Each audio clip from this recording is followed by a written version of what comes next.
원 플러스 안으로 고급지게 회식하자. 경성 한우. 400평 규모, 550석 규모의 웨이팅 없는 한우 맛집. 경성 한우. 매일 직접 작업하는 신선한 한우. 가격에 놀라고 품질에 또 놀란다. 경성 한우. 네이버에서 죽전 경성 한우를 검색하세요.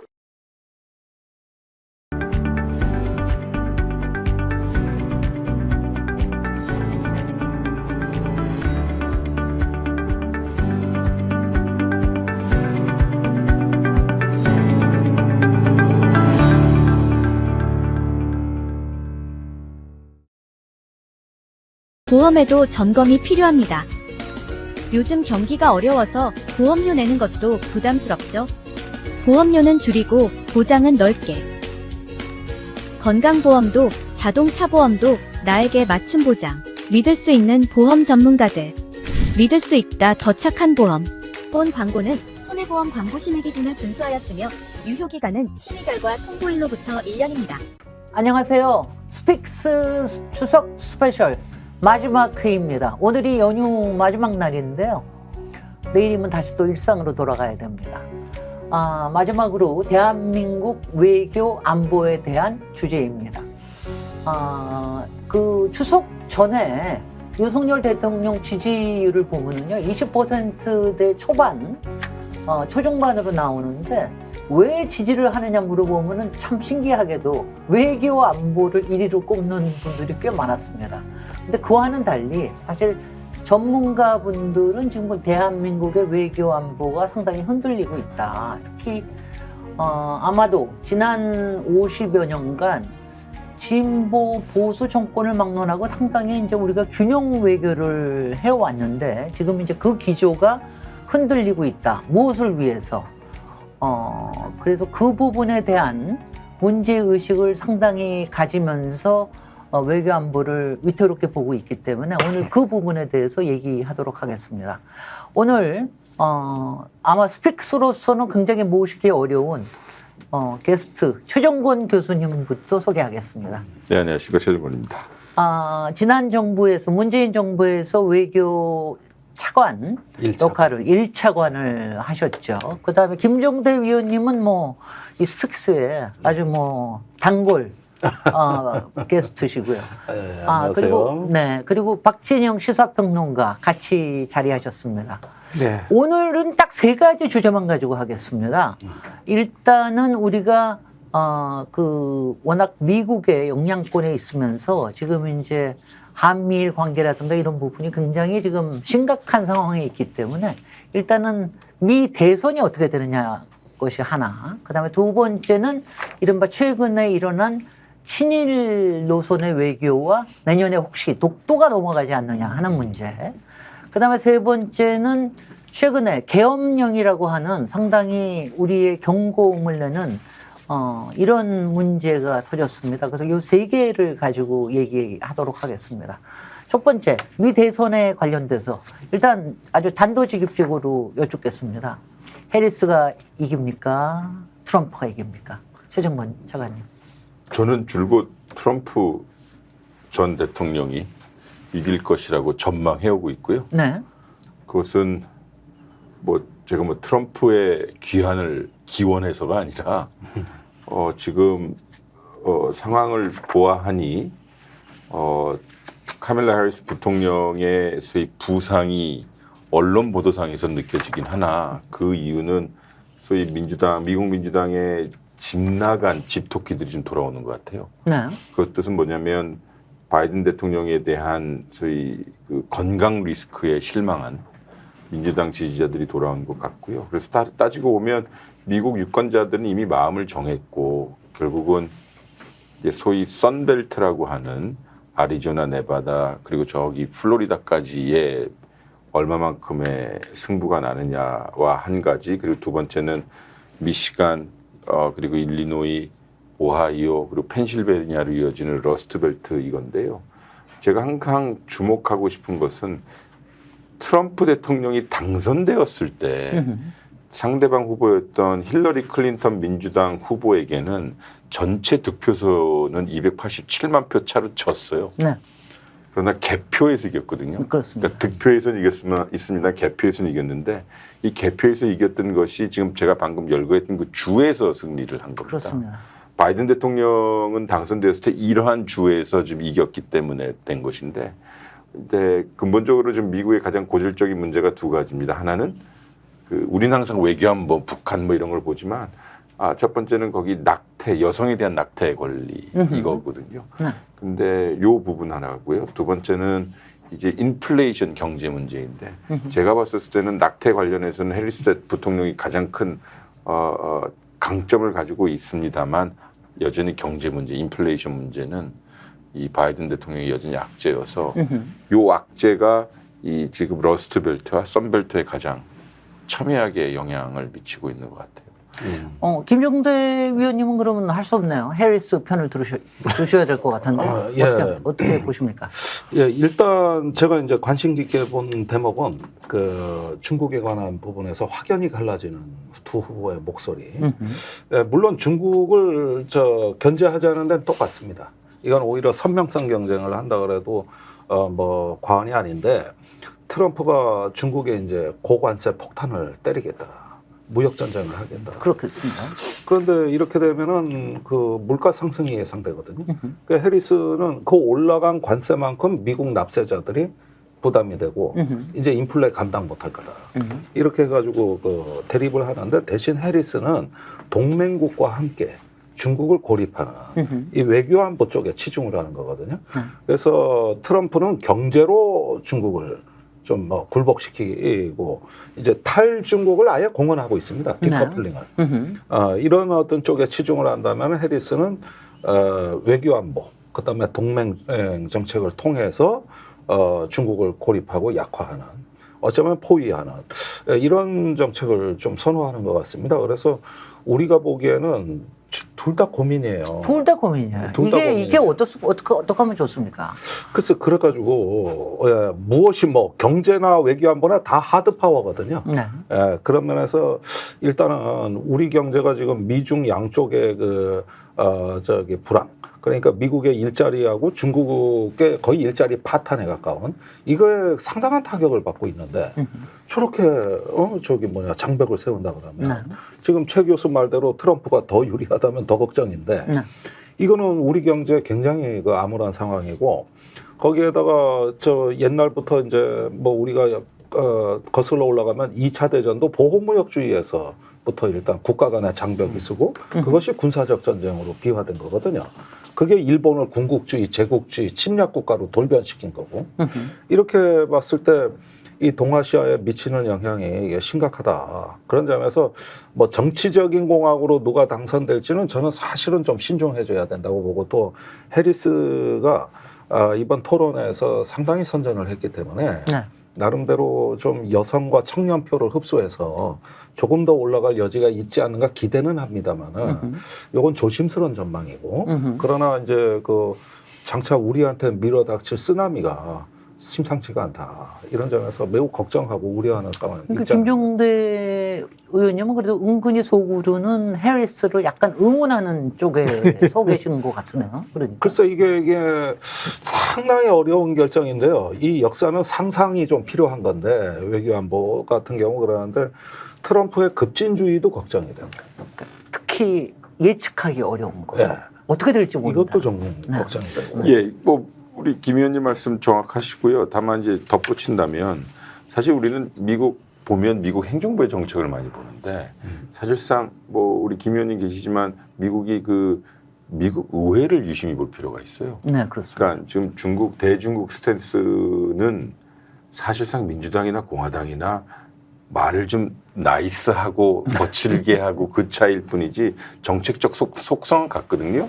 그러니까 트럼프가 했었던 것을 사실상 바이든 대통령이 승계해가지고 말은 외교적으로 그러나 뒤로 세게 후려치는 형태를 하고 있어요. 그럼 미국 의회는 왜 중국에 대해서 이렇게 초당적으로 압박을 하냐면 결국 자기 지역구의 경제 문제거든요. 네.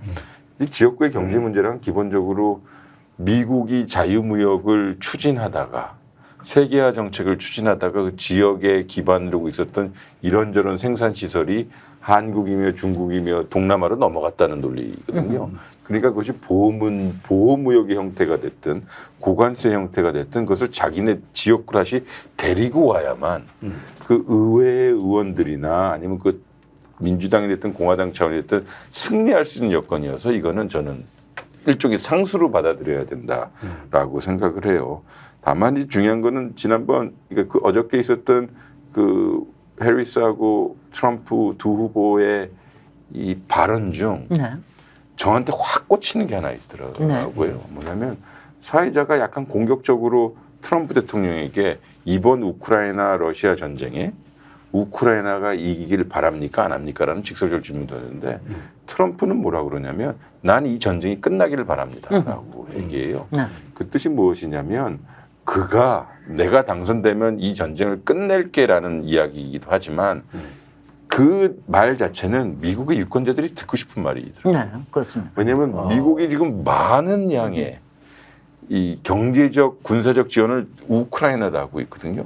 근데 제가 이거 좀 말씀을 좀 조심스럽게 해야 되는데 우크라이나가 예전부터 유럽연합에 가입할 수 없었던 것은 유럽연합 스탠다드에 부합하지 못했던 거예요. 네. 그것은 뭐 정부 투명성이나 아니면 민주성 뭐 이런 것들이 들어가 있는데 어쨌든 미국 국민들은 특히 공화당 입장에서는 계속 이 깨진 독에 물 붓기라고 생각하는 거예요. 소위 피로감인데 트럼프는 나와서 유럽 사람들도 그리고 세계 웬만한 국가 지도자들이 듣고 싶은 말, 난 이 전쟁을 끝나겠다라고 하는 거니까 이건 상당히 계산에 깔려 있는 거예요. 네. 즉 교조적이거나 가치 중심적인 것이 아니라 저는 그걸 되게 실용적으로 받아들였어요. 네.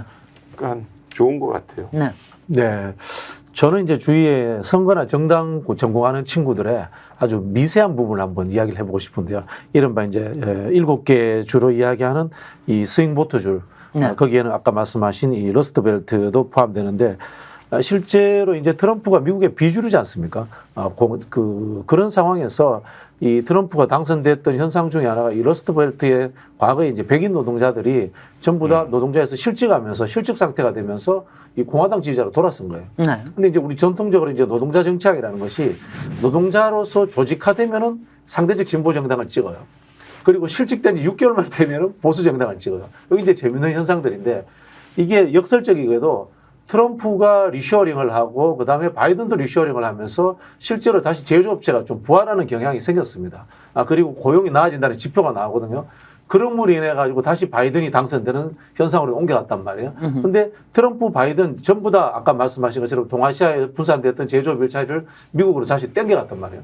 이게 전통적으로 다시 러스트벨트가 노동자들이 민주당으로 돌아오는 역할을 해주는 상황이라는 거죠. 그런 측면에서 이 선거하고 정당 이제 계급 분석하는 분들은 지금 현재 해리스가 6대1 정도로 이기고 있는 추세가 아주 이 오차 범위 내지만은 그게 지속적으로 이어지고 있다고 하더라고요. 이 7개 주에서. 그런 상황에서 결국은 이 7개 주에서 해리스가 굳어지지 않을까. 뭐 이렇게 이제 제 이야기가 아니고 정당 전공하는 미국에서 그런 친구들이 그렇게 이야기를 하더라고요. 네. 이거 두 분이 세 개. 상당히 다르네. 두 분이 한 둘이서 쌓아야 돼요. 아니, 근데 뭐 이건 디베이트를 하자는 말씀은 절대 아니고요. 네. 뭐 사실 뭐 우리 입장에서는 누가 되든 별 차이 없죠. 뭐 제 입장에서는 말은 나이스하게 행동은 거칠게 행동은 말은 거칠게 뭐 행동도 거칠게 뭐 그런 대통령들이 될 텐데요. 사실 우리 입장에서 한국에서 미국 뉴스를 소비할 때 한 가지 좀 주의해야 될 게 있는데 미국의 지지율을 막 우리가 받아보잖아요. 우리도 사실 여기서 대통령의 지지율이나 정당 지지율을 볼 때 응답자 비율을 봐야 되는데 지금 대부분 미국에서 나오는 여론조사의 응답자 수가 총 810명짜리입니다. 그러니까 미국 전역을 보니까요. 그러니까 이게 대표성이 있느냐 없느냐라고 하는 거니까 또 심지어 미국 어떤 사람들은 이걸 여론조사가 아니라 여론 조작이라고까지 얘기합니다. 그러니까 이건 이제 어쨌든 팩트는 좀 두고 봐야 될 것 같고요. 예, 우리 평론가님이 정확하게 짚으셨는데 바이든 대통령이 당선되었을 그 시기에는 미국의 경제가 좋아졌던 시기였을 뿐만 아니라 코로나 직후여서 그렇죠. 그렇습니다. 이게 상당히 좀 애매한 것 같아요. 평시하고 좀 다르게. 다만 이제 어떤 통계를 보면 트럼프의 리쇼어링 정책 때문에 역설적으로 미국의 120만 개 직업이 사라졌다라고 주장하는 사람도 있어요. 왜냐하면 이게 뭘 공장을 밖에서 가져오려고 지려고 하는데 그 사이 또 중국에다 관세를 세게 때렸단 말이에요. 그러니까 시장과 소비자는 기다려주지 않으니까 멕시코만 득을 받은 거예요. 그리고 동남아시아, 베트남만. 그러니까 저도 그때 현직에 있을 때 상당히 그 의아했는데 두 번째는 뭐냐면 이 바이든 대통령 임기 중에는 분명히 인플레이션이 올랐고 경제 성장한 주가 있는데 이게 균등하게 잡히지 않았다는 거예요. 텍사스나 조지아 그다음에 플로리다 같이 이 썬벨트 쪽에 있는데 이게 미시간이나 오하이오, 펜실베니아는 아직 그 파급 효과가 안 왔다는 거예요. 그래서 이제 그 공화당의 벤스 부통령 후보도 오하이오 출신이어서 그 사람들 이쪽 지역에서는 벤스에 대한 부통령 후보에 대한 지지도는 어마어마하더라고요. 그 기세라는 것이 네. 느끼기에는. 그래서 뭐 비록 제가 모두 발언에는 트럼프가 될 것 같다라고 얘기했지만 실제로 우리가 느끼는 이 언론 지형하고 현장에서 느끼는 거 볼 때는 그다지 바뀌지 않았고 그러면 제 생각에는 50.5 대 49.5. 근데요. 트럼프가 하여튼 근데 있고. 우리가 누가 이기느냐 하면은 우리 대통령 아니니까 하여튼 그렇죠. 간에 누가 이기든 누가 이든 간에 우리는 하여튼 미국을 이제 상대로 해가지고 우리의 외교를 펼쳐나가야 되는 이런 부분인데 얼마 전에 지금 이제 가장 외교 실세라고 하는 김태호 외교안보 1차장이 아주 흥미로운 얘기를 했습니다. 해리스 주변에 외교 참모들이 굉장히 약해서 만약 해리스가 대통령이 되면은 본인이 좀 가르쳐야 되겠다. 이런 그 누가 들었을까봐 무서운데. 들었을 겁니다. 근데 아 이건 들었겠지. 반드시 본국의 영어로 전문을 보내겠죠. 폴밀팅이라고 이거 하는 데가 있어요. 그런데 어떻게 보십니까? 우리 솔직히 지금 윤석열 정권에서는 바이든한테 워낙 정말 바이든이 하자고 하는 건 모든 거 다 했잖아요. 그런데 그런 상태에서 지금 이제 이게 어떻게 변하든지 간에 외교적으로는 잘 대응이 될 것 같습니다. 어떻게 보십니까? 아니 먼저 그런데 하세요. 그 이럴 때 미국 대선에 대해서 우리 외교관들은 항상 정답이 있어요. 네. 누가 대통령은? 되든 우리는 협력할 준비가 다 돼 있다. 네. 한국의 대선 때 미국 외교관들은 그렇게 얘기를 해요. 그러니까 그게 정답이거든요. 외교적 원사죠.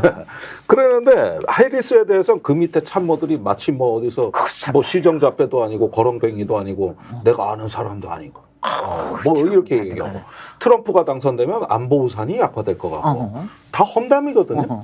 그래서 이게 이런 비외교적 발상을 공개 강연에서 했다는 거 이거는 미국 대사관의 그 정치군사팀이나 반드시 번역해가지고 본국에 전문 올립니다. 이거는 중요 인사 발언이기 때문에 네. 이건 비껴갈 리가 없어요. 그러면은 이런 게 다 전달되고 워싱턴에서는 회람이 될 거라고요. 그리고 여기서 한 가지 좀 오해를 풀어야 될 거는 이 정부 초기에 주로 신문들 보면은 김태효 차장에 대한 인물평이 나올 때 미국 통이라 그랬어요. 아 그랬어요? 일본 네. 통이 아니고? 그랬어요? 일본 사람이죠. 나 그런 거 미국 통이라 그랬는데 이게 미국 사람들을 좀 당혹스럽게 해요.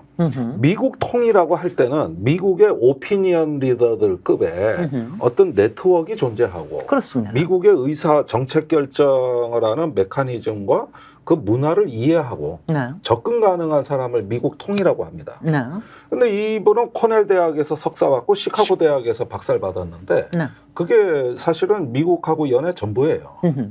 그러면서 본인이 미국 통이라는데 이번에 이런 발언들을 보면은 그 국무부에서 15년 일을 했고 미 상원 외교위에서 10년 이상 의정 활동을 한 분을 모른다 그래요. 그분들이 김태효를 모르겠지. 따지고 보면은요. 그러니까 이런 부분들이 그동안에 김태효 안보실 차장에 대한 어떤 그 일종의 어떤 과대평가 내지는 우리가 조금 뭔가 착각을 하고 있었던 거 아닌가 이런 걸 바로잡는데 스스로 그걸 드러내줬다는 느낌이 들 정도입니다. 이게. 과대평가 아닌 게 아니라 스스로 그냥 자가 발전한 게 그리고 아닌가 하는 더군다나 생각이 이분은 뭔가 휴민트라는 의심도 갑니다. 작년에 4월에 미국 NSA 1급 기밀에 우리 안보실 그 회의 내용이 나가 있는데 네. 국회에서 그 운영위에서 대통령 비서실장은 이건 감청이 아니라 휴민트라 그랬거든요. 그때 그런 적이 있었어요. 그런데 그 네. 무렵에 미국 갔던 사람이 누굽니까? 음흠. 그 정상회담 준비한다고? 김태호 씨 아닙니까? 맞습니다. 나는 그때 저 사람이 밀정 아니냐. 이게. 네, 공항에서 이상한 짓 하고 막 이상한 그랬었어요. 얘기하고. 예. 네. 저 사람은 오히려 네. 미국 통이라기보다는 미국의 그러니까 밀정 내지는 그 미국 통이 아니라 미국 밀통. 이밀통. 이쪽엔 밀통, 이쪽에는 밀정. 그거 아닌가 싶어요. 네, 교수님. 아니, 글쎄요, 저는 그 발언을 보고 의아했어요. 왜냐하면 거꾸로 얘기하면 너무 김태호 차장스럽지 않았었기 때문에요. 첫 번째는 일단은 어쨌든 대통령실의 1차장이고 지금 이 정부의 외교를 다루고 있죠. 4번의 실장이 바뀌었음에도 불구하고 건재한 사람이고 그러면 말을 좀 조심스럽게 해야 되거든요. 네. 그러나 뭐 정무직이기 때문에 좀 더 한 발짝 더 나가고 싶었다면 뭐 해리스 뭐 그 참모들하고 좀 더 소통을 강화하고 싶다 뭐 이 정도 선임 됐었을 당연하죠. 그렇게 텐데. 해야죠. 근데 제가 주목했던 건 이거예요. 트럼프가 들어오면 안보 우산이 약화된다. 사실 그러면 미국의 여러 가지는 뭐 대통령의 성격과 성정에 따라 한미 동맹이 범침이 있다면 지금까지 윤석열 정부가 주장해왔던 최고의 한미 동맹은 무엇이 되느냐 이거죠. 두 번째는 저는 문재인 정부의 5년 있으면서 트럼프 대통령 사람들을 직접 다뤄봤는데, 그러니까 대화도 해보고 협상도 해보고 해봤는데, 어쨌든 그 한미 동맹에 관련해서는 서로의 신뢰도가 높기 때문에 이걸 하나의 제도로 봐야 되는 것이지. 하나의 인성에 따라서 트럼프가 대통령 되면 한미동맹이 약화될 거야 뭐 잃어버리면 오히려 그거는 정말 해서는 안 되는 오만한 발언이죠. 역설적으로 이것저것 뭐 평가하시지만 저는 기본적으로 아마추어스러운 거예요. 네. 저도 그렇게 봅니다. 그러니까 완전히 이건 아니 뭐 저도 학교 선생이었다가 현장에 가보니 가장 답답한 게 하고 싶은 말 못하는 거예요. 하고 싶은 말 못하는데 어디 이렇게 함부로 가서 말을 하시는지. 저는 김태호 차장의 이런 이야기는 국내 정치에서의 본인의 위상자랑 같아요. 실제로는 뭐 그런 부분이 같은데 저는 이제 두 분께 여쭤보고 싶은 게 이런 것 같아요. 재미나게 이야기했어요. 이 사람의 밀정의 첫 번째 캐릭터가 어딥니까? 미국입니까? 일본입니까? 이걸 뭐 물어보고 싶고. 이 윤석열 정부의 과잉 친일, 이 숭일이 미국이 좋아할 것 같아서 이렇게 하는 건지 아니면은 실제로 정체성이 숭일이 우선인 건지 여기에 대해서 좀 거칠게 한번 답을 한번 듣고 싶어요. 네. 네, 그거는 둘 다 같은데 구분하기가 어렵습니다. 어제 최재형 목사가 한 유튜브에서 폭로하기를 윤 대통령이 당선자 신분이던 시절에 그 하토야마 총리를 만나가지고 내가 하토야마 가문에 대해서 많이 연구했고 흠모하고 그러니까 교사로 모시겠다? 예, 모시겠다. 이런 발언을 해가지고 굉장히 이제 놀랬다는데 그 배석 작가 얘기까지 하는 거 보면 사실인 것 같아요. 그 어딜 통해서 그 얘기를 들으셨죠? 아니 그 무렵에는 최재형 목사가 신라 호텔에 축하연도 가셨던 맞아요. 거예요. 그랬죠. 네. 네네. 그때도 왔다는 거예요. 당선자 때 왔대요. 하토야마가. 그래가지고 직접 증언을 들은 거기 때문에 저는 신뢰성을 높게 봅니다. 그러다 보면은 원래 한일 관계야 뭐 미국이 원해서 정상화가 되는 측면도 있지만은 여기는 또 자발적으로 그 일본에 대해서 스승 뭐 가르쳐 달라 이런 얘기는 윤 대통령이 그거 한 번이 아니에요. 또 있어요. 그래서 처음에 한일 정상회담하러 기시다하고 회담하러 갔을 때도 비슷한 말을 했다고. 또 일본이 과거 식민지 시대 우리를 잘 가르쳐 줘서 그래서 근대화됐다는 게 요즘 뉴라이트 인사들의 어떤 그 다수의 발언이고 그래가지고 일단은 큰 형님으로서 우리가 어떤 그 하나의 한국에 대한 종주국으로서의 미국이란 존재를 상정하지만 미국을 가장 기쁘게 하는 일은 역사 문화 문제를 주변화해서 이제는 거의 준동맹 어떤 동맹급으로 관계를 발전시키는 거 이겁니다. 얼마 전에 조태열 장관이 무슨 얘기를 했냐 하면은 자기가 미국 사람 만나면 그렇게 표현을 한다. 삼각 협력인데 삼자 협력인데 한미는 높이 높이 장대가 세워져 있고 미일도 높이 장대가 세워져 있는데 한일이 장대가 낮아서 이게 떠받치는데 기울어진다 이거죠. 우리 목표는 이 낮은 장대를 올리는 건데. 높여서 평평하게 만드는 만드는 게 건데. 한국 외교의 핵심이라는 거예요. 이렇게 해놓으니까 이제 이건 미국으로서는 가장 이상적인 한숨부터 나오죠. 아니 근데 최정무 교수님 크게 얘기하시기 전에 네. 저도 좀 여기다가는 왜냐면 평소에 그냥 네. 그러니까 아마추어 일반 국민들이 갖고 있는 의구심식으로 얘기를 해볼게요. 아니 그러니까 이게 두 번째 이슈인 우리가 이제 친일 또는 뉴라이트 거기다가 이제 내년에 혹시 독도까지 넘어가는 거 아니야?라고 하는 이런 이제 국민적인 의심까지 생기는 게 아니 이게 왜 갑자기 이렇게 될 수가 있는 거냐?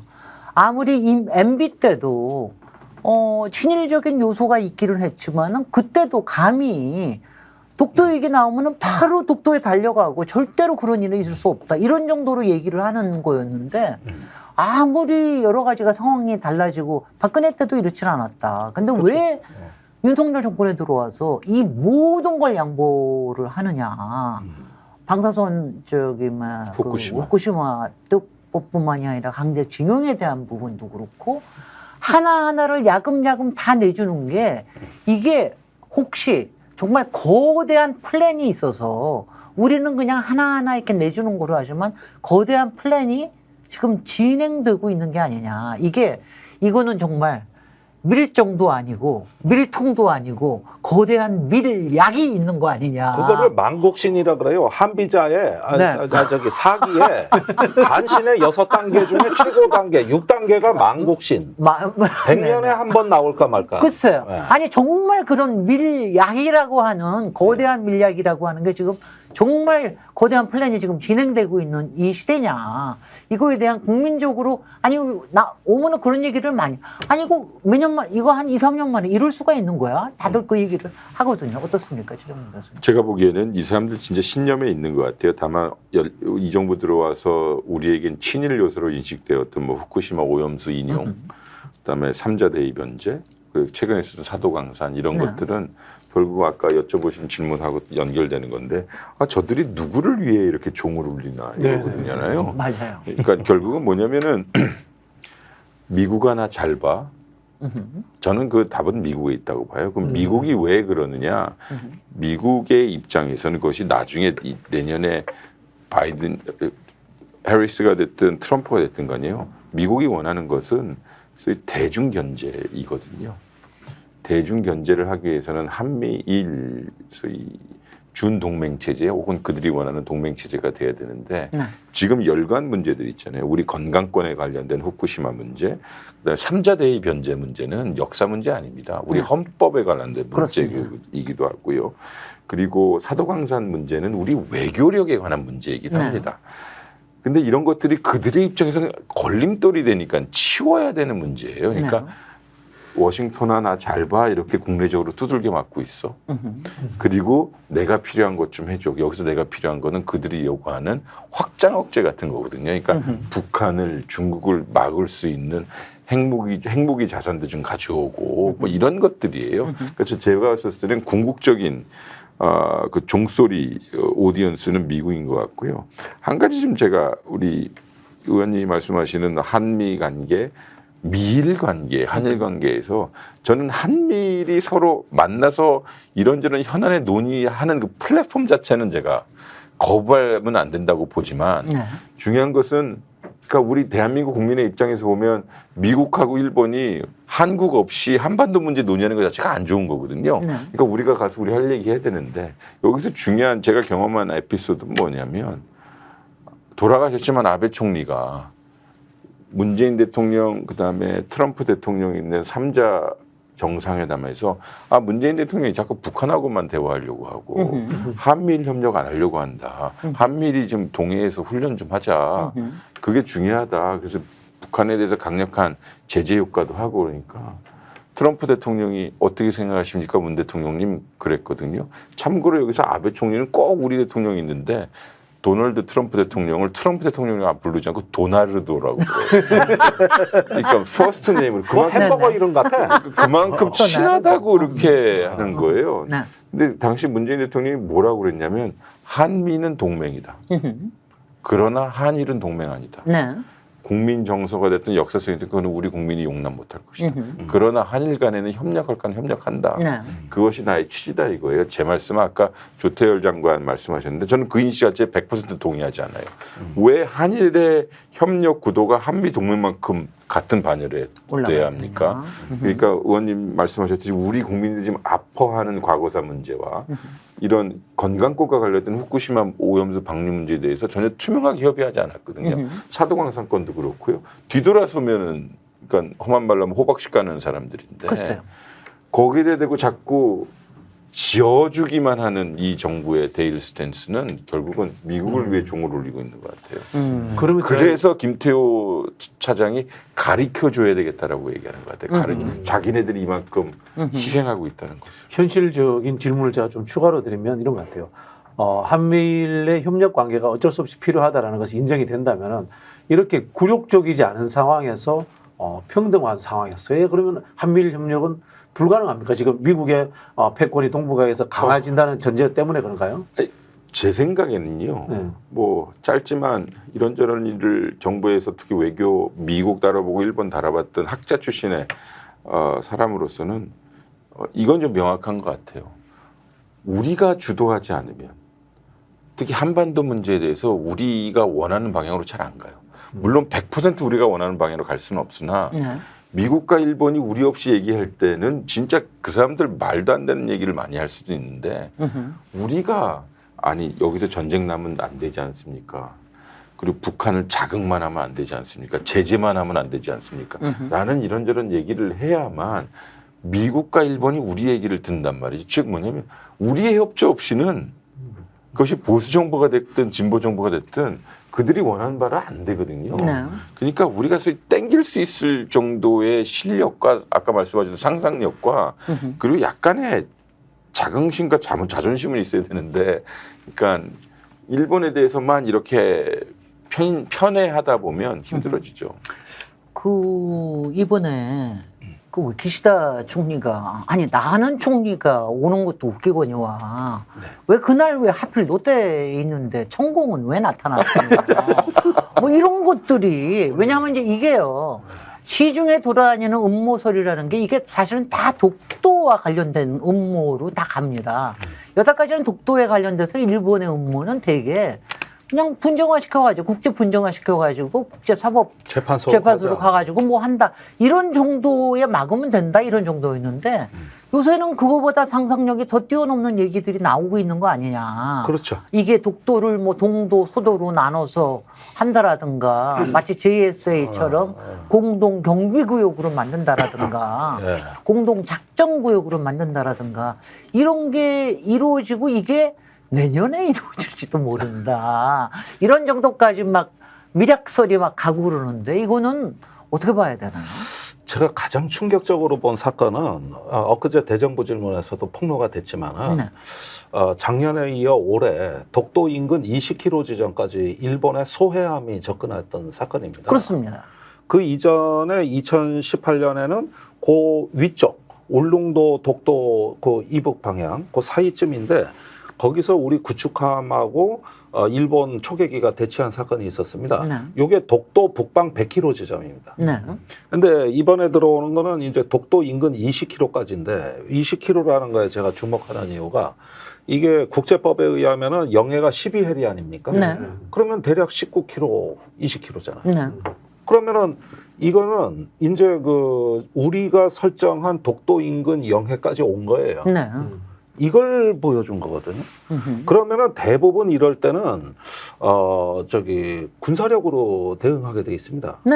그래가지고 우리 군이 또 갔다는 거예요. 그러면은 이게 이전에 도발하고는 차원이 다르죠.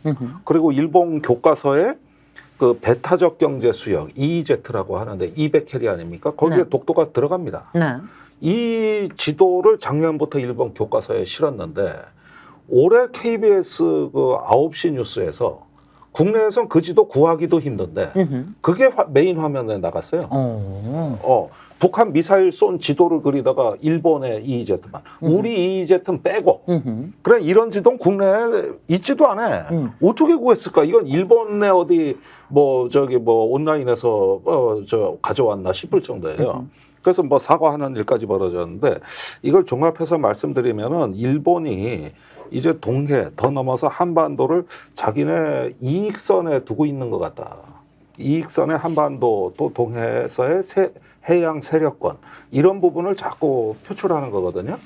그러니까 이런 상황을 보면은 저는 이제 올 11월에 한미일 안보 협력 프레임워크라고 역사적으로 엄청나게 중요한 문서가 다음 달에 나옵니다. 네. 이제 한미일 군사 협력을 완전히 이제 구체화하는 게 나오고 그 다음에는 일본에서 앞으로 제4차 조선전쟁론이 나올 가능성도 있다.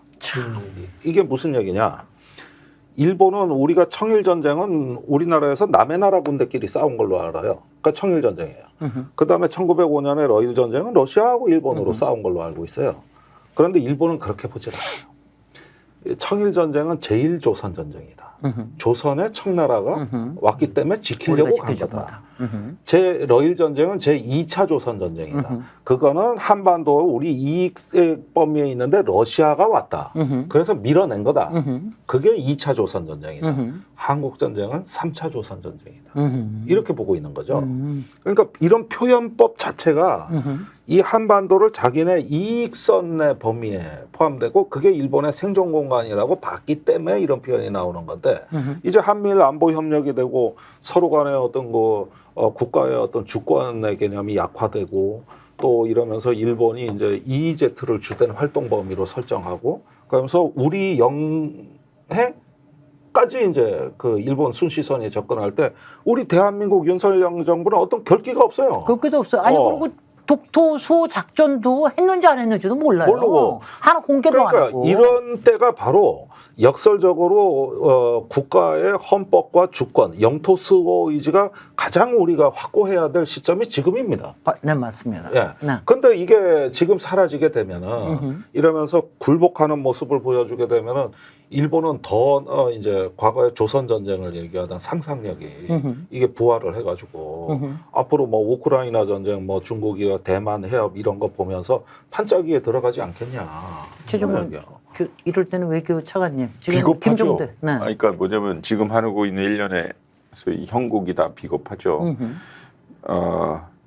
사실 우리 영공과 영해를 침공하는 어떤 세력이든 우리가 막아내야 되거나 쫓겨나야 되거든요. 제가 19년도로 기억하고 있는데 러시아 전투기가 우리 독도 인근에 우리 영공을 살짝 스쳤어요. 네. 그때 우리 대한민국 공군 전투기가 가가지고요 경고 사격을 한 적이 있습니다. F-16. 예. 그러니까 사실상 우리나라 전투기가 타국의 전투기에 경고 사격을 한 첫 케이스예요. 그거 우리 진보 정부였거든요. 또 한편으로는 우리 그 함정에 위협 비행을 했던 일본 비행기에다 대고 우리가 레이더 조준을 했거든요. 네네. 근데 우리 방어적 행위였어요. 근데 네. 지금 일본은 그걸 우리 보러 사과하라는 의미죠.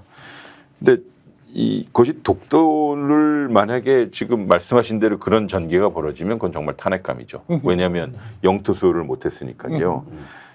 그러나 제가 좀 드리고 싶은 말씀은 뭐 친일 요소라고 하는 우리의 입장에서 친일 요소라는 상당히 분개할 수 있는 정책들이요. 일본에는 어떻게 다가가냐면 일본의 우익들이 했었던 소위 아베의 꿈을 정당화시켜주는 겁니다. 뭐냐면 한미일 협력 중요하다라고 이야기하면 한미일 협력을 하기 위해서 일본은 우리 입장에서 군사 대국화할 수밖에 없어요. 공격형 무기를 구매해야 되고 국방비를 증가시켜야 되고 또 해외에 파병 나갈 수 있는 군대로 만들어야 되는 거거든요.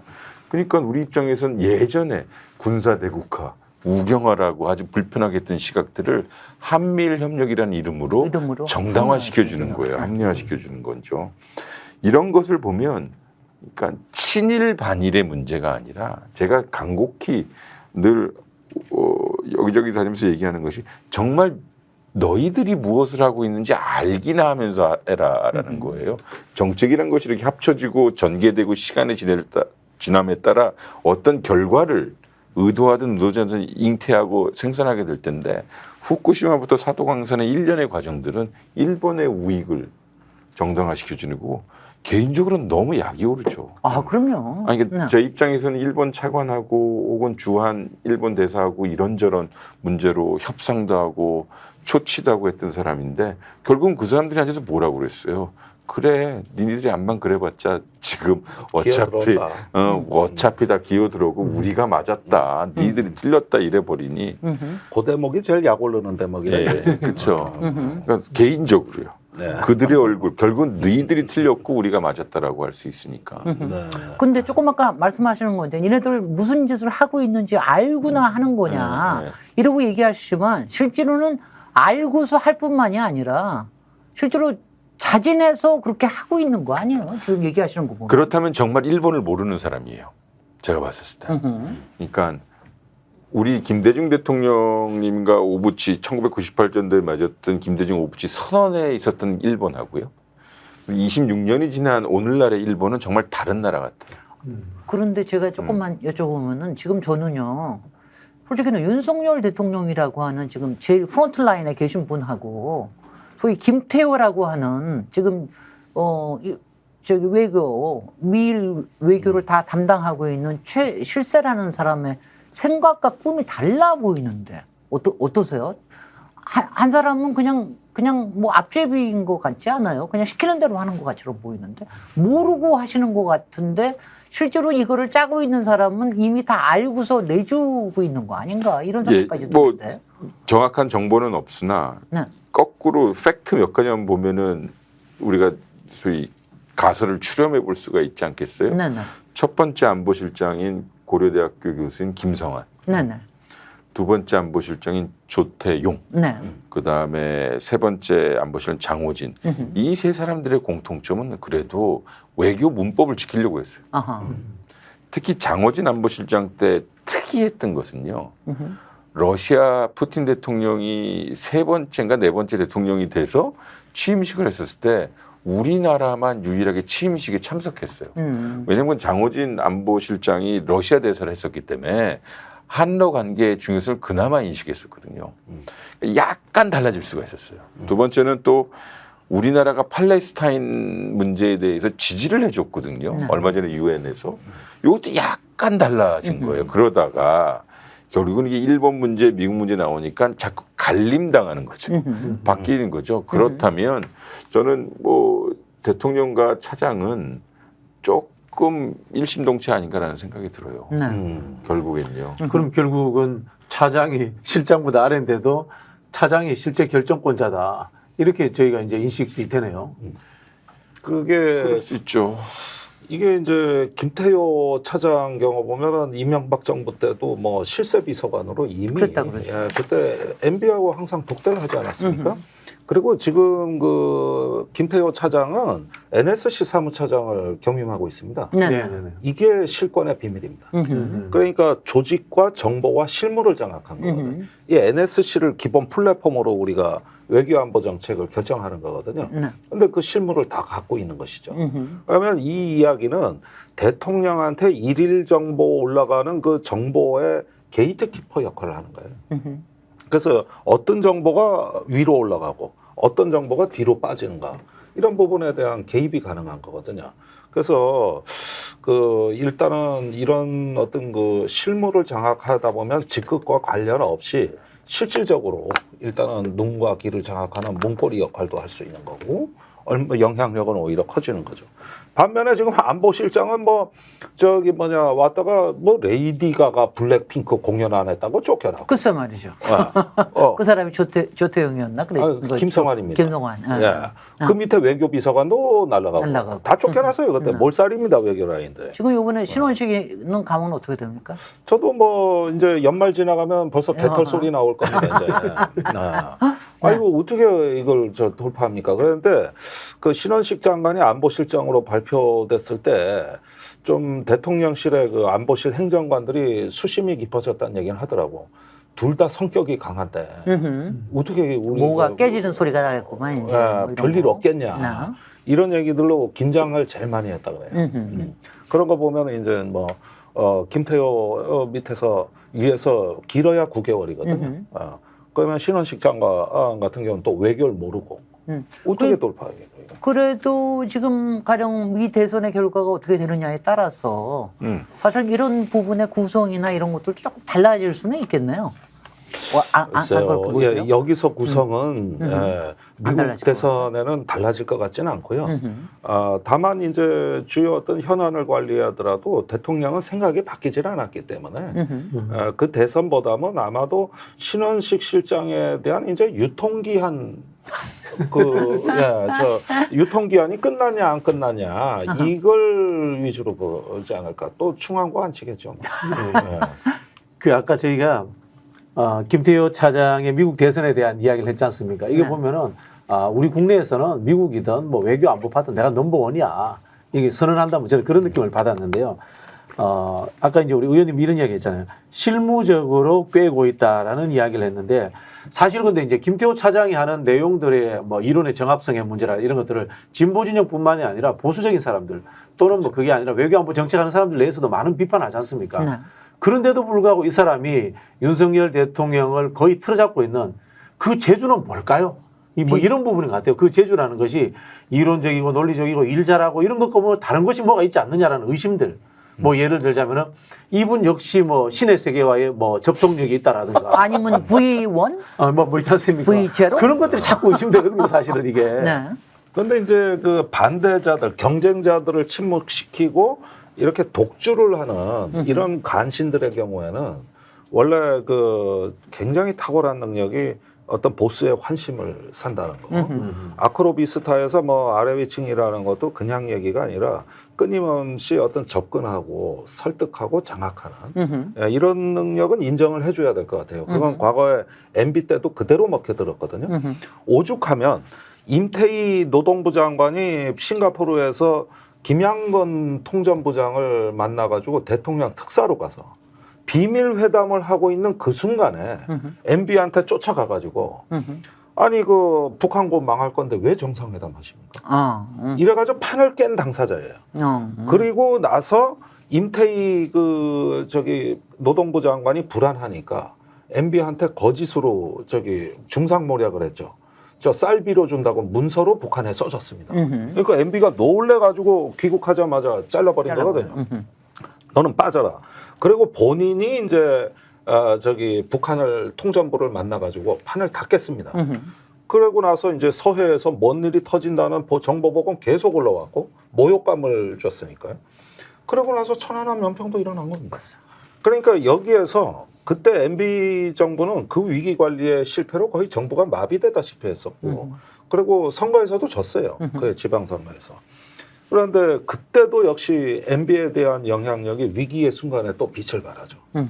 막 국방부 지통실, 합참 지휘통실로 그 대통령 막 모시고 간 게 김태효거든. 그러니까 이런 걸로 보면은 남들보다 항상 한 발 앞서서 움직이고 선제적으로 일단 적극적으로 일단 보스한테 접근을 하고 다른 사람이 생각이 다른 사람이 일을 하면은 깨버리는 이 실력이 황간적인 간신이네. 요거를 좋게 표현해 주시죠. 내부 정치를 잘하는 사람. 간신의 6단계에서 4단계 그 참신이라고 합니다. 요거. 네. 네. 자, 그럼 우리 마지막 이슈 바로 그런 것 때문에 이게 독도에 관련된 문제나 여러 가지 시위나 소요나 여러 가지 문제가 있을 것 때문에 그래서 그런지 사실 최근에 뭐 민주당에서 먼저 경계령을 내렸죠. 계엄령이 있을 수도 있다. 만약 계엄령이 있을 것 같으면은 국회도 무력화될 거다. 이렇게 되기 때문에 어떻게 될지 모른다. 뭐 이런 얘기들이 지금 조금 잠잠해졌습니다만 아직도 굉장히 좀 경계를 내린 것 같아요. 그리고 이게 굉장히 옐로우 카드가 돼가지고 저는 이런 옐로우 카드를 일단 가지게 된 것만 하더라도 상당히 이 시점은 다행이라고 보이긴 하는데 이게 어떻게 해석하고 계십니까? 이 계엄에 관련된 문제는. 이건 제가 조금 설명을 드려야 될 것 같은데 이 계엄이라고 할 때는 경비계엄, 비상계엄 종류가 많습니다. 그렇습니다. 또 경비계엄도 실무로 들어가면 굉장히 단계가 많아요. 네네. 그러니까 이걸 뭉뚱그려 얘기하니까 우리가 지금 알 수 없는 공포를 갖게 되는 건데 지금 야당은 대통령이 계엄을 생각하지 않을까 의심하고 대통령은 야당이 탄핵을 추진하지 않을까 의심하고 말 그대로 의심의 프레임이 한국 정치에 판을 짜고 있는 그렇습니다. 아주 우려스러운 상황입니다. 근데 계엄 문제는 제가 알기로는 작년부터 그 경호처 주관으로 용산이 시위대에 포위됐을 경우를 가정한 새로운 검토가 시작이 됐다. 청와대하고 다르니까 예, 상황이. 사통팔달이거든요. 근데 실제로 경호가 어렵습니다. 네. 그런데 1차로 경찰 병력으로 이걸 경비를 강화하기 위해서 전국의 경찰 편제를 다 바꿉니다. 네. 그래서 지방청에 별도 부대를 지정해서 상황이 선포되면은 용산으로 자동 직결하도록. 그래서 지방청장이 지휘권이 없어요. 그럴 경우에는. 그래서 서울경찰청장이 용산에서 지휘한다. 요게 올해 3월에 완료가 됩니다. 네. 이때 이제 같이 검토됐던 게 그래도 실패하면 경찰 다 끌어모았는데도 뭐 또 100만 촛불 뭐 이러면 어떻게 되는 거냐. 이럴 때 이제 군이 경비 지원하는 시나리오. 이렇게 해서 경비 계엄에 대한 법적 검토에 착수됐다는 것까지가 제가 제보받은 내용. 네네.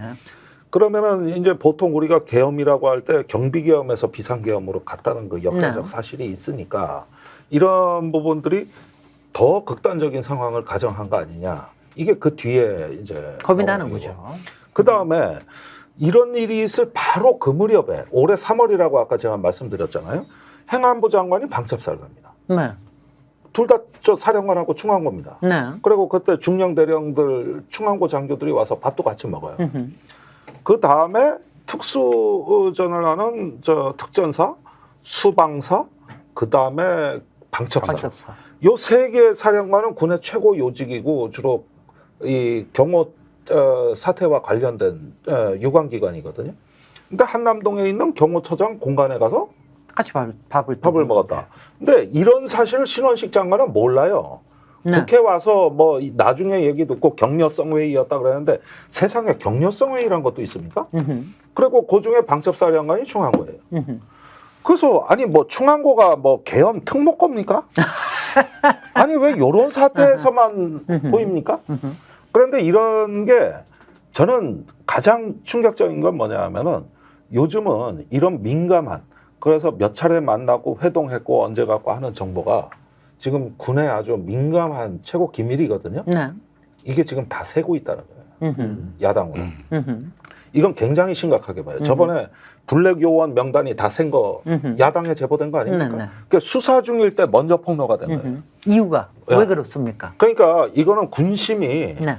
저는 대통령한테 등을 돌리는 미세한 신호다. 그래서 혹 설령 계엄이 난다 하더라도 네.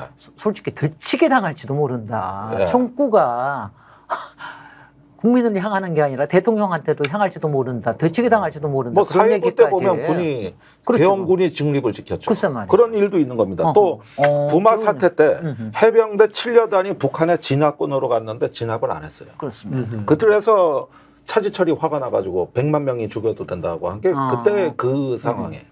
그러니까 이거는 역사는 모르는 겁니다. 그러는데 장악해야 된다는 절박성은 커졌을 가능성이 높죠. 돌연한 김용현의 국방장관 부임은 이건 군 장악의 어떤 그 시급성 내지는 긴박성으로 봐야지. 아니 어떻게 요즘은 1급 기밀이 다 셉니까? 이거는 최상병 사건을 겪으면서 군의 사기가 지금 바닥이다. 그리고 군이 이렇게 막 대장 물갈이를 전원 2번이나 하고 뭐 하고 하면서 제가 보기에 군의 엘리트 장교들이 굉장히 지금 저기 실망과 그런 어떤 그 무언가 좀 위기의식이 있는 거 아니냐. 그러니까 정보가 잘 새요. 이게 레임덕의 전형적인 초기 증상이에요, 이게. 최정권 교수님은 이런 계엄령에 대한 얘기 들을 때 어떻게 보고 계셨어요? 뭐 일단 뭐 데자뷰가 있죠. 네. 우리 문재인 정부 초기에서의 계엄 문서, 그렇습니다. 계엄 기획 문서, 박근혜 대비 문서 탄핵 때. 뭐 이거죠. 네.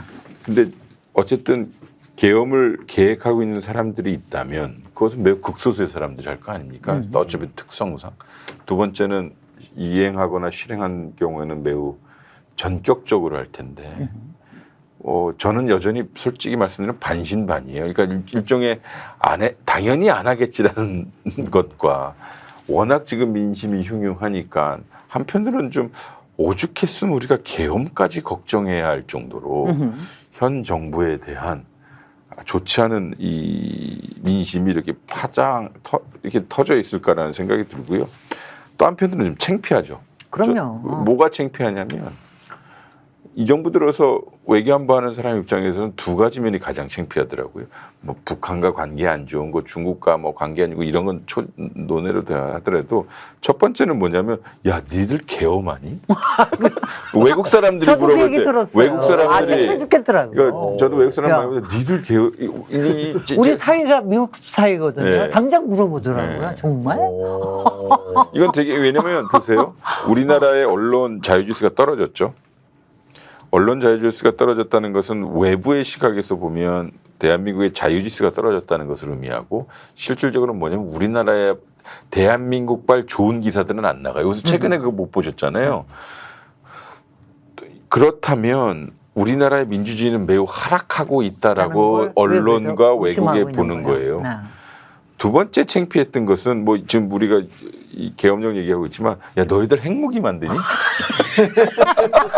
요거거든요. 나 정말. 그러면 어떤 나라가 짤 만드세요. 어떤 나라가 되어버렸냐면 저 나라는 촛불혁명을 해서 이 매우 평화적으로. 평화정하게 헌법을 유린한 대통령을 내보낸 나라였는데 지금은 계엄도 걱정해야 되고 핵무기 만드는 것도 걱정해야 되는 나라가 된 거죠.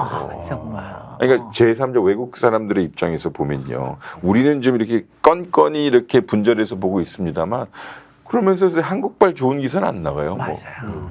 그러니까 미담 같은 기사가 하나도 없더라고요. 제가 유심히 보고 있는데 뭐 이게 뭐 누구의 탓, 뭐 당연히 이거 모든 것은요 정부의 탓이 되어야 합니다. 그 정부가 더 겸허히 인정해야 되는 것인데 그래야 민주주의 아닙니까?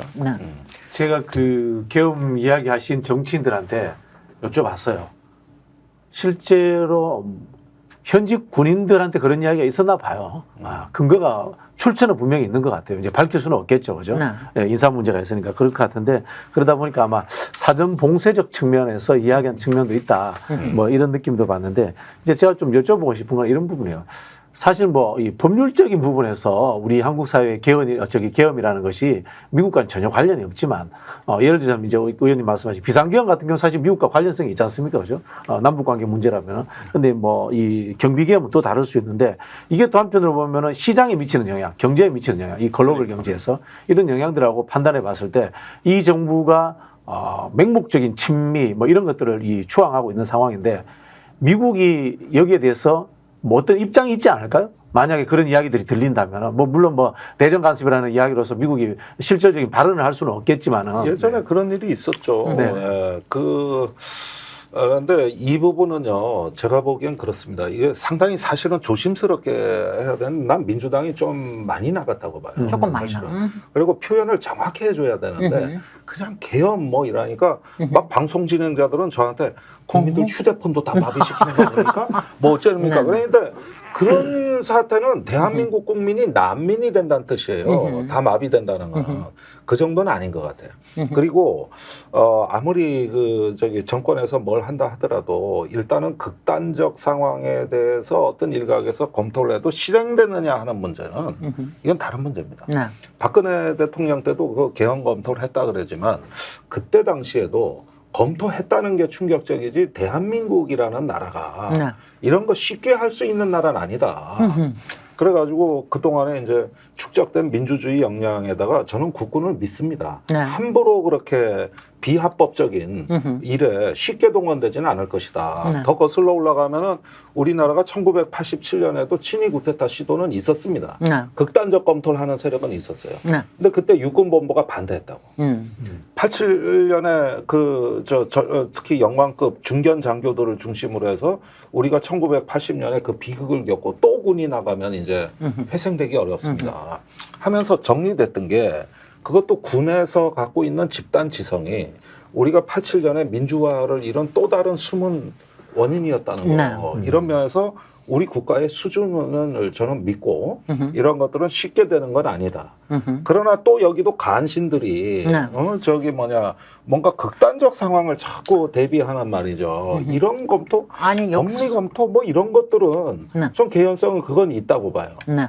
아니 역사에는 항상 만약이라는 게 있기 때문에 혹시라는 게 있고 설마라는 게 있기 때문에 예. 이제 좀 정리할 때가 됐는데요.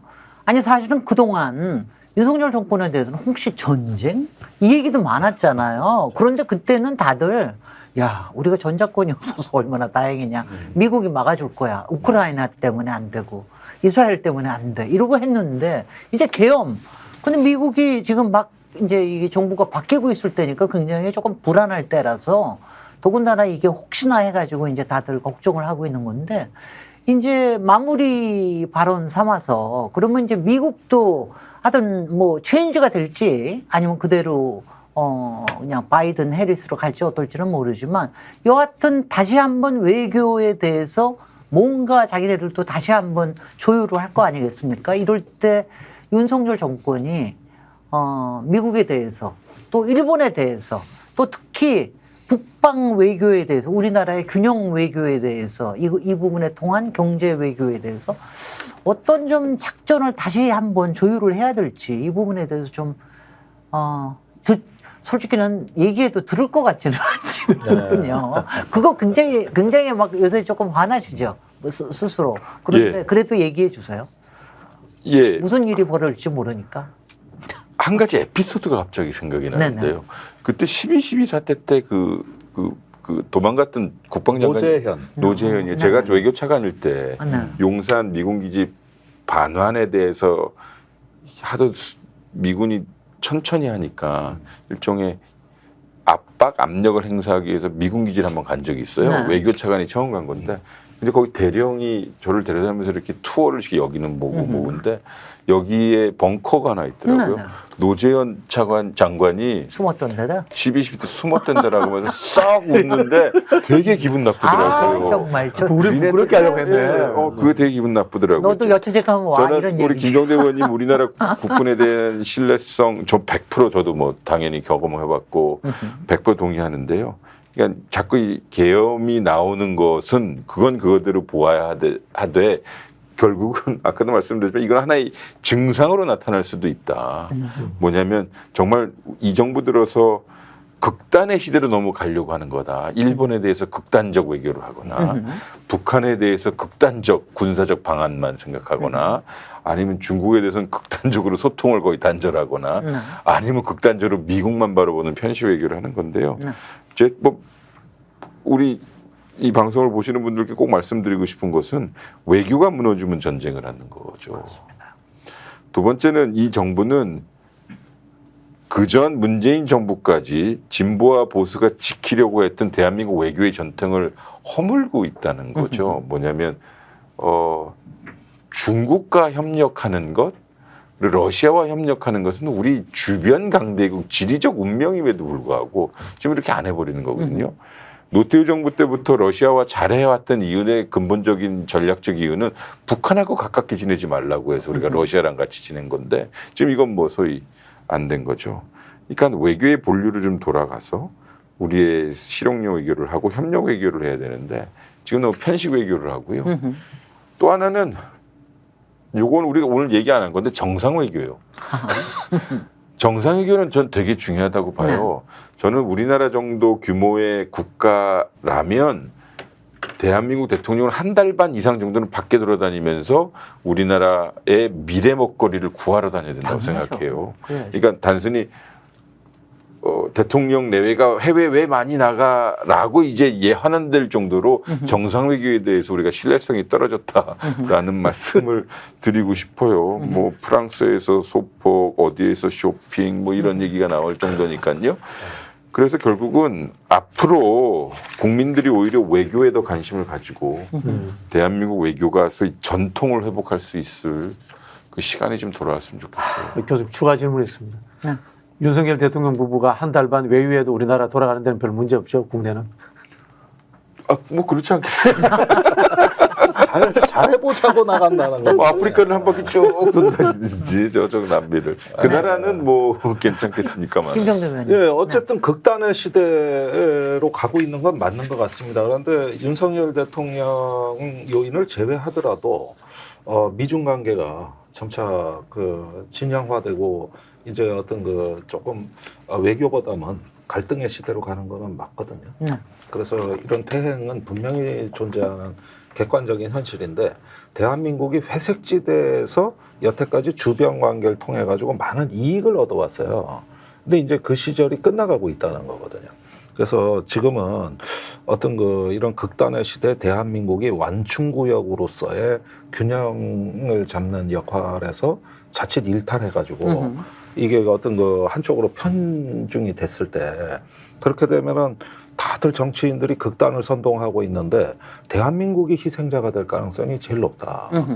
사실 핵무장도 그게 두려운 이유는 자체 우리 핵무장으로 한미 관계에 파탄 나는 게 아니라 주변국으로 도미노처럼 이게 확산이 돼가지고 다자군비 경쟁의 양상으로 갔을 때 이게 우리의 주변 환경이 극도로 악화됩니다. 항상 외교는 제일 지향하는 게 우리한테 유리한 주변 환경을 만드는 거. 우리한테 가장 안정적인 세력 균형을 만드는 거. 이게 외교거든요. 근데 지금 이런 의제들은 굉장히 나쁜 방향으로 주변 환경이 가는 거거든요. 그러니까 이걸 막는 완충 기제로서의 외교가 필요한 거죠. 아니 근데 윤석열 대통령과 외교는 완전히 앙숙인 것 같아요. 윤석열 대통령은 성종상 엎드릴 때는 완전히 엎드리고 그다음에 약자는 완전히 밟고 절대로 이렇게 밀고 당기고 이러는 거를 워낙 안 좋아하시는 것 같아서 참 걱정입니다. 그런데 여하튼 최근에 윤석열 대통령의 지지율을 보면은요 70대가 많이 빠진 거는 이제 의료 이제 그렇죠. 갈등 때문에 생기는 문제고요. 60대에서 최근에 많이 빠지는 게 사실은 이제 이 친일 문제 이 부분에 대한 거는 많이 우려를 하고 있다라는 이런 얘기가 많이 있습니다. 그래서 아마 제가 오늘 휴일의 마지막 연휴의 마지막 날을 보내시면서 여러 가지 불안도 하시겠지만은 또 지금의 시대가 또 새로운 거를 만들어 나갈 수도 있는 또 그런 타이밍이 될 수도 있으니까 우리 희망을 잃지 말고요. 그리고 우리 두 분 국방과 외교를 책임지시는 두 분을 생각을 하면서 여러분들 정말 잘 지켜주십시오, 대한민국. 네, 우리 오늘 다 같이 인사드리겠습니다. 고맙습니다. 감사합니다. 네.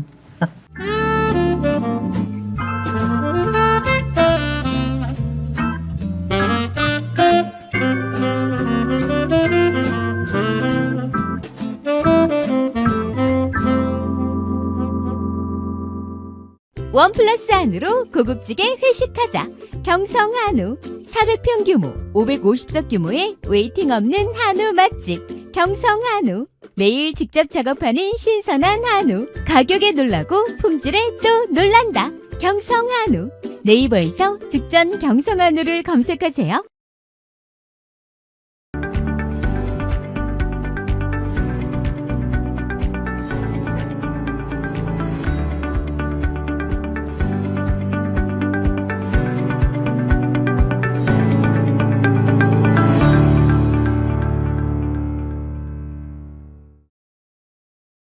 보험에도 점검이 필요합니다.